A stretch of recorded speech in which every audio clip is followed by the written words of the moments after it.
We were doing Isaac and Rebecca, which is it's a love story, which is the love story. So that's kind of appropriate because Dell and I just celebrated our 35th anniversary. Oh my goodness. Last week, yeah. So actually, while I was playing music and for the songwriting thing, it was our anniversary. So, yeah, yeah, I know that's right. So we said 35 years. It's hard to believe. I can't even believe it. Still, it's kind of shocking. Um, so last week we went over the beautiful foreshadowing when Abraham went up to the mountain, and God said, "I want you to sacrifice your son."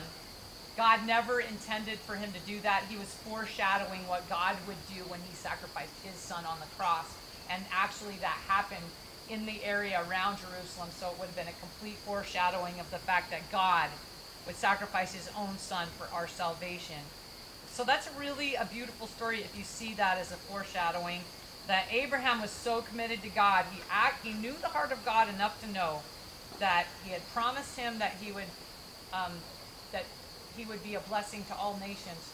So when he asked him to go up to the mountain and do it, he knew God was going to take care of him. He knew he was. And so we have that in last week. And if you didn't get to see it, go back and watch it on our video. And this week, we're now to Isaac, who's my favorite patriarch, because the patriarchs of the Jews and the Christians are Abraham, Isaac, and Jacob. Those are the three patriarchs. And my favorite is Isaac. Okay, my favorite is Isaac because he seems like to mess up the least. I don't know, he seems to like have his head on straight. And he only had one wife. You know, the other ones got tricked into marrying somebody else or whatever. They had these messed up families that were fighting with each other. But Isaac only had one wife, and we're going to learn about that story. So here's what's really interesting. We started at Paskel's place October 30th. We started the fall. On October, we got this story October 30th of 2019, and it got below zero that week. Oh, come on. Oh, goodness. Oh gosh. It got to zero. Maybe not below, but like zero that week. Got cold. It got very cold. So that was just something interesting, little bit of trivia. Okay, What year so was that? October 30th of 2019, we did a similar study, and I had written that down, that it was that cold. All right, so anyway, I'm just going to read right out of the scripture, and then we'll talk about it. But this is Genesis chapter 23, and before we go to the story of Isaac and Rebecca, it talks about how when Sarah died. So this is sad too, because Abraham, of course, loved Sarah, and she died, and what happened in that situation. It's really important because it gives you geographical information about where they are and who they're by and what they're doing. So it says, now Sarah lived 127 years. These were the years of the life of Sarah. Sarah died in Kiriath Arba, that is Hebron, in the land of Canaan. And Abraham went to mourn for Sarah and to weep for her. Then Abraham rose before his dead, or his person, the death of Sarah, and spoke to the sons of Heth, saying, I am a stranger and a sojourner among you. Give me a burial among you, that I may bury my dead out of my sight. The sons of Heth answered Abraham, saying to him, Hear us, my lord, you are a mighty prince among us. Bury your dead in the choicest of our graves. None of us will refuse you for his grave for buying for your dead. So Abraham rose and bowed to the people of the land, the sons of Heth, which are Hittites, by the way. They were kind of a warring people, but they were Hittites, and obviously they're friends with Abraham. They see that he's blessed, they see that he's protected, and so they're friends. And he spoke with them, saying, If it is your wish for me to buy the cave of Machpelah, which he owns, which is at the end of his field, for the price let him give it to me in your presence for a burial site. Now Ephron was sitting among the sons of Heth, and Ephron the Hittite answered Abraham in the hearing of the sons of Seth, even if all who went in the gate of this city, saying, No, my lord, hear me, I will give you this field, I will give you this cave that is in it, and in the presence of my sons and of my people I will give it to you, bury your dead. And Abraham bowed before the people of the land, and he spoke to Ephron in the hearing of the people, saying, If it would only please you, listen to me. I will give you the price of the field. Accept it from me, that I may bury my dead there. And Ephron answered Abraham, saying to him, My lord, listen to me. It is a piece of land worth 400 shekels of silver. But what is that between you and me? So bury your dead. And Abraham listened to Ephron, and Abraham weighed out Ephron for silver, which he had named, in the hearing of the sons of Heth, 400 shekels of silver, commercial standard. Now Ephraim's field, which is in Machpelah, which faced Mamre, the field and the cave which is in it, and all the trees which were the field that were within the confines of its border, were deeded over to Abraham for the possession of the presence of the sons of Heth, and before all who were in the gates of the city. And after this, Abraham buried Sarah his wife in a cave of the field of Machpelah, facing Mamre, which is Hebron, in the land of Canaan. So the field and the cave that is in were deeded over to Abraham, and were the burial site of the sons of Heth. And so what we see here are some very important things, and I didn't want to just skip over it, because you can see some important things of this piece, and that is Abraham is respected among these people as a prince. Now what we also see is that Abraham wants to make peace, and he doesn't want to be indebted to these Hittites. So he's being peaceful, but he doesn't want to, it's kind of like he doesn't want them to loan shark him. In other words, you owe us because we gave you that field, and now you have to whatever, treaty with us. I don't know if that's one of the reasons. It seems like it might be. He doesn't want anyone ever to be able to say that he's not blessed by God, that other people blessed him. He always wants the glory to go to God. And he doesn't want them to be able to take it back or, put him in a corner. And so he gives the full price. He's peaceful. He's respectful to these people, and they obviously value him. They kind of want him on the round table. You can see that, right? And that's important. And then, so here's what's really important to that is that, Abraham can't bury his people anywhere in the land if he doesn't own a piece of it. Like, he can't put Sarah, his beloved, in a place where he doesn't own it. And he knows, he's thinking to himself, I'm going to be buried with her in this place. And what's really important about that is that he's also showing an investment in the promise that God said, I will give you this land. And so that's interesting too. And also important because he'll be buried there. And then when we flash forward to Joseph, when he says, bury me with my fathers, take my body out of Egypt, then that's where he'll go back to. So it's very important, that place, that site. Okay. So back to how Isaac gets his wife, okay? A bride for Isaac. This is now Genesis 24. Now Abraham was old, advanced in age, and the Lord had blessed Abraham in every way. And Abraham said to his servant, the oldest of his household, who had the charge of all that he owned, please place your hand under my thigh. Right here. That's a symbol of saying this is an oath. This is an oath for my offspring, for my posterity, that you have to do for me. This is his most trusted employee.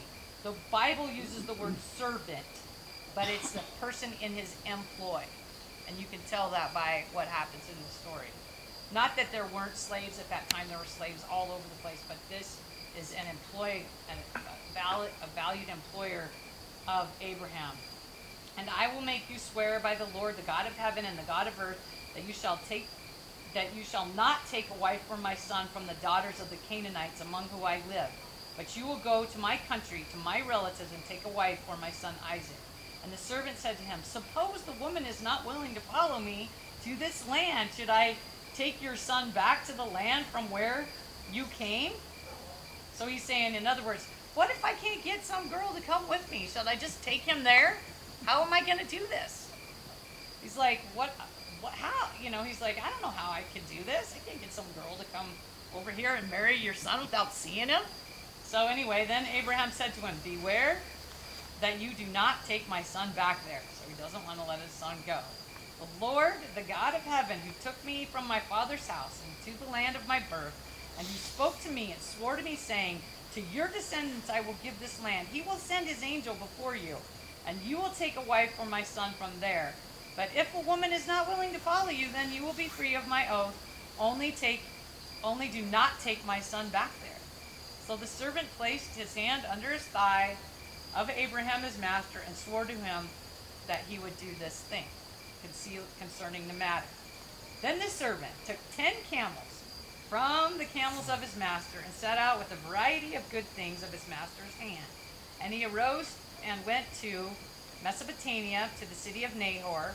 And then he made the camels kneel down beside the city well of water in the evening time, and the time when the women go out to draw water. And he said, O Lord God of my master Abraham, please grant me success today. Show your loving kindness to my master Abraham.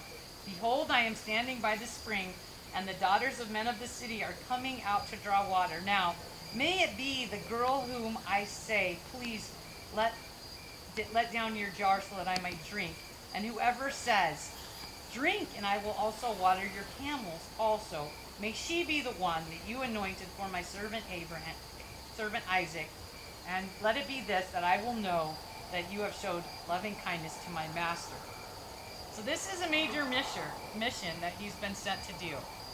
But you can also see that the servant also trusts God. So he's also walking with God, and he's like, I need to do this thing for this man that loves you. I love you. Help me. And so the reason that Isaac cannot marry among the local women is not a racial issue. It's a worship issue. See, Abraham, they are monotheists. They believe in one God. And all of the people around them are polytheists. They worship more than one God. They have rituals related to that. They have different lifestyles. And they practice and they do all kinds of pagan worship. They are pagans. So they're surrounded by pagans. So he's like saying, don't marry a pagan. You need to marry somebody who believes in one God. So you're not going to find that here. And so just like today, if you plan a life of faith, you want to also marry someone who shares your faith, who walks in your faith with you. And that's very important, because if faith in God is really important, then it will show in who you choose. Otherwise, you're really saying that you're not that serious about your commitment to God, or that this person to you is more important than your commitment. And so it's very important that, it's just like with your long-term goals in marriage. Dell and I are totally different in so many ways, but all of our long-term things line up, and that's kind of how you are able to stay like God, family, even farm. Those are kind of outdoors. And of course, he had a generous understanding that I was a musician, and that would always be in our lives. And we talked about that ahead of time, actually. So, in this oath, with hand on the thigh, that was the serious commitment. Like, I pledge to you for your posterity that I will do my best. So this was a valued employee of Abraham, and we see that again, that he also trusts God. We see that Abraham gives him an out. He says, if you go and try this, Abraham is so confident that he's going to come back with somebody. He's like, go and try it. If she won't come back with you, then you're free. So he's like, okay, I want to succeed, but if I don't, I'm not going to die or anything. I'll be okay. And so what's really interesting about this is that, and I know I've said this in other Bible lessons, that I'm becoming a believer in arranged marriages. Just because I feel like, sometimes parents have a better idea of what their kids should get involved with sometimes, It's kind of like, but obviously, I actually think Dell and I were an pre-arranged marriage, because our parents knew each other forever. I went to school out of state. I dated a lot of other people, and I ended up coming back home and marrying a guy who was friends with my family. So there you go, okay? And I feel like, especially like with Matt and Casey, both the Piles and I would agree that had we just sat at the table and arranged the marriage, it would have saved both kids a lot of heartache. And actually, we did plug in for Matt pretty hard. So, and for Marley as well. So I feel like those are partially, you know, we plugged for them anyway. So when we picked Matt to be our son-in-law, we cared that he was a Christian first, that he was also raised on a farm and could drive a tractor, and that he was also a drummer, which is a requirement for, so some kind of music appreciation had to be included. So, all right, back to the story. Rebecca is chosen. So before he had finished speaking, behold, Rebekah, who was born in Bethuel, the son of Milcah, the wife of Abram's brother Nahor. So this is Isaac's second cousin. Came out with a jar on her shoulder, and the girl was very beautiful, a virgin, and no man had relations with her. And she went down to the spring and filled the jars and came up. And the servant ran to meet her and said, "Please, can you give me a drink with your jar?" And she said, "Drink, my lord." And she quickly lowered her jar to her hand and gave him a drink. Now when she had finished giving him a drink, she said, "I will also draw also for your camels until they have finished drinking." So she quickly emptied the jar into the trough and ran back to the well to draw, and she drew for all his camels. Notice he has 10 camels. Meanwhile, the man was gazing at her in silence to know whether the Lord had made his journey successful or not. When the camels had finished drinking, the man took a gold ring weighing half a shekel and 2 bracelets for her, wrists weighing 10 shekels of gold, and said, "Whose daughter are you? Please tell me, is there room for us to lodge at your father's house?" And she said to him, "I am the daughter of Bethuel, the son of Milcah, who bore Nahor." Again she said to him, "We have plenty of both straw and feed and room to lodge in." And the man bowed low and worshipped the Lord. He said, "Blessed is the Lord, the God of my master Abraham, who has not forsaken his loving kindness and his truth toward my master. And as for me, the Lord has guided me in the way to the house of my master's brother." So we see a couple things about this girl. She's obviously has some directions from God. We're going to see that a little more. She's pure. She's very kind and has hospitality. And she is strong. Let me tell you why we know this. We know that horses drink 5 to 10 gallons a day, right?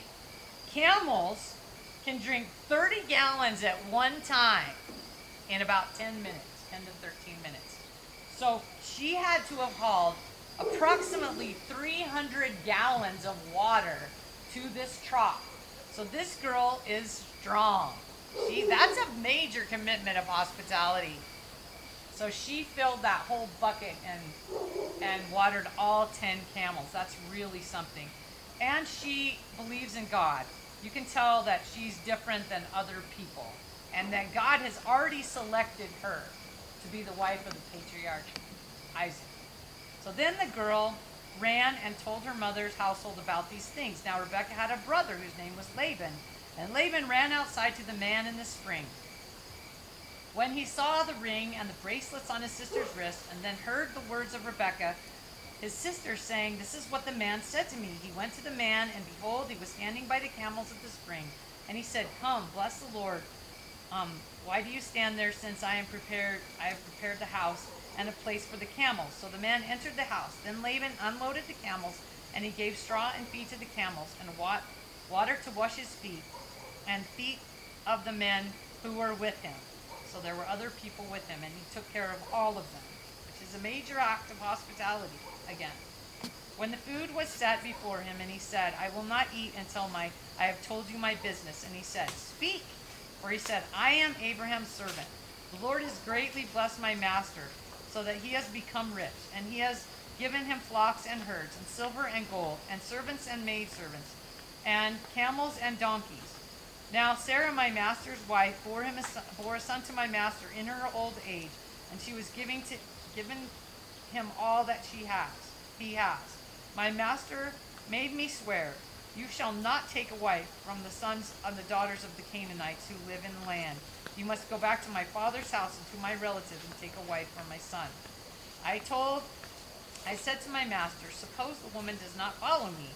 And he said, "The Lord before whom I have walked with will send his angel to you and make your journey successful, and you will take a wife for my son from the relatives of my father's house. Lots of repeating here.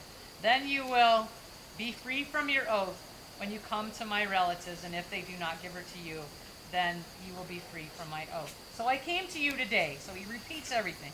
I came to you today and said, O Lord God of my master Abraham, if now you will make my journey successful. And he goes on to say the whole story, and he says, I told her, I said, if this is the one, let her also take care of my camels. And she did. And so he goes through them and tells them the whole thing. And so he said, and now if you are going to kindly deal truly with your master, tell me if you will not let me know, that I may turn the right hand or to the left. So Laban and Bethuel replied, the matter comes from God, so we cannot speak to you bad or good. Here is Rebekah before you. Take her and go, that she may be the wife of your master's son, as the Lord had spoken. And when Abraham heard these words, he bowed himself to the ground before the Lord. And the servant brought out articles of silver and articles of gold and garments, and gave them to Rebekah, to also have precious things for her brothers and her mother. And he said to the men who were with him, ate and drank and spent the night. When they arose in the morning, he said, send me away to my master. But her brother and her mother said, let the girl be with us a few days, say 10. Afterwards she may go. And he said to them, do not delay me, since the Lord has prospered my way. Send me away, that I may go to my master. And he said, well, we will call the girl and consult her wishes. And then they called Rebekah and said, will you go with this man? And he said, I will go. She said, I will go. And they sent away their sister Rebekah, and the nurse with her, Abraham's servant and his men. And they blessed Rebekah and said to her, may you, our sister, become 1,000 of 10,000s. May you, your descendants, possess the gate of those who hate them. And then Rebekah arose with her maids, and they mounted the camels and followed the man. So the servant took Rebekah and departed. That's all miraculous. Then the last part is really beautiful. And Isaac had come from Bir Jalroi, and he said, who was living in the Negev. And Isaac went out to meditate in the field toward evening, and he lifted up his eyes and looked, and behold, the camels were coming. And Rebekah lifted up her eyes, and when she saw Isaac, she dismounted from the camels. And she said to her servant, who is this man walking in the field to meet us? And the servant said, he is my master. And when she took her veil and covered herself, and the servant told Isaac all of these things that had happened. And Isaac brought her into his mother Sarah's tent, and he took Rebekah, and she became his wife, and he loved her. And Isaac was comforted at the loss of his mother. That's the whole story, isn't it? And it says a couple things to point out on this one is that Isaac took no other wives, even though all the people around him, including some of the patriarchs, had occasionally had more than one wife. Isaac, this was his one love all of his life. And so, and we know that she was also listening to God, or else she wouldn't have gone, yeah, I'm ready to go. I don't need 10 days. I'm just going to take off and go. So it also shows us that God cares about who we marry. And he cares about our marriages. And he will provide for us if we trust him, and even provide wisdom when we need wisdom for our families, for our relationships. And, really blessed how God provided for my kids to have Christian spouses. That's a real blessing and something that I cherish. And that I'm blessed to have a Christian husband. That's really hard to find anymore. And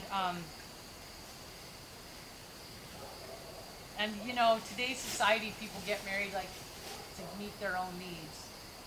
But that really, when you're a Christian, you get married because you find that person who you can live out what God made you to do with that person. Like, you are made to serve God in a unique way with your skills and your gifts, whatever that is, and that He has equipped somebody to walk beside you in that life and make you better at what God made you to be. And so what God calls us to do in marriage is to be selfless, which is the opposite of what today and why so many marriages don't work today. You know, more than 50% of the people divorce. I think that's higher now, even among people in the church. And so it's really hard. It's really hard. And I'm not saying that everyone has to stay married, because there are certain situations that we know the Bible even excuses for marriages to break up and to separate. And sometimes you might think you're married to someone who loves God, and it turns out to be a whole lot different. And so just know that God cares about you. He cares about your relationship. He cares about your family. He wants to give you wisdom. He wants to guide you. And He provided Rebecca to Isaac. And it's really interesting, after he had lost his mother. So another little added blessing to this is that God knows when we hurt, and He knows when we grieve. And He gives us cool things to make life better. Like when we have a loss, sometimes we have something else that kind of fills a little, maybe not fills the whole loss, but makes life a joyful thing. So we lose people in our lives, and like I can think of my grandkids. Lost several important people in my life in the last few years, but then I got my grandkids too. They kind of add a salve to that. So that's all I have for you. We can pray, and then if you guys have any questions on that story, I love this. I've loved this story since I was a child. I just thought that was this amazing provision, how God provides people for us. But the thing is that God doesn't force anybody else to do the right thing. You know, God doesn't force people to live the right way. And sometimes people make mistakes and do bad things, and sometimes people can't stay married. And please understand, I'm not condemning that. I'm just saying, trust God with your relationships, and He'll lead you to the people that you need to be with, and how to lead your family. So let's pray. Heavenly Father, I thank You for this beautiful story, and I just pray right now for every person here. And I know everyone here loves their family and wants the best for their family. And often we have to make hard choices as parents and people and things that we do. And Lord, I just pray for wisdom for every family here to be blessed by God. Blessed by God when they talk to their children. May they have wisdom above and beyond anything they've ever were trained or know to do. Just to see into the hearts of children, into the hearts of their spouse, Lord Jesus. And I know there's people that suffered extreme brokenness in this group. And people who've been hurt really badly. And I just pray, God, that You would show that You love every person. You love every person on earth, but not every person on earth chooses to go Your way. So I just pray right now You make Yourself real to everyone, that You have a plan for a future, not harm, but for future. For I know the plans that I have for You, plans to prosper, not to harm You, plans to give You a hope and a future. My people who are called by My name will turn and follow Me. I will heal their land. We thank You for that. Boy, I barely made it before it got dark. Jeremiah 23. Yeah, Jeremiah. Yeah, that's one of my favorites.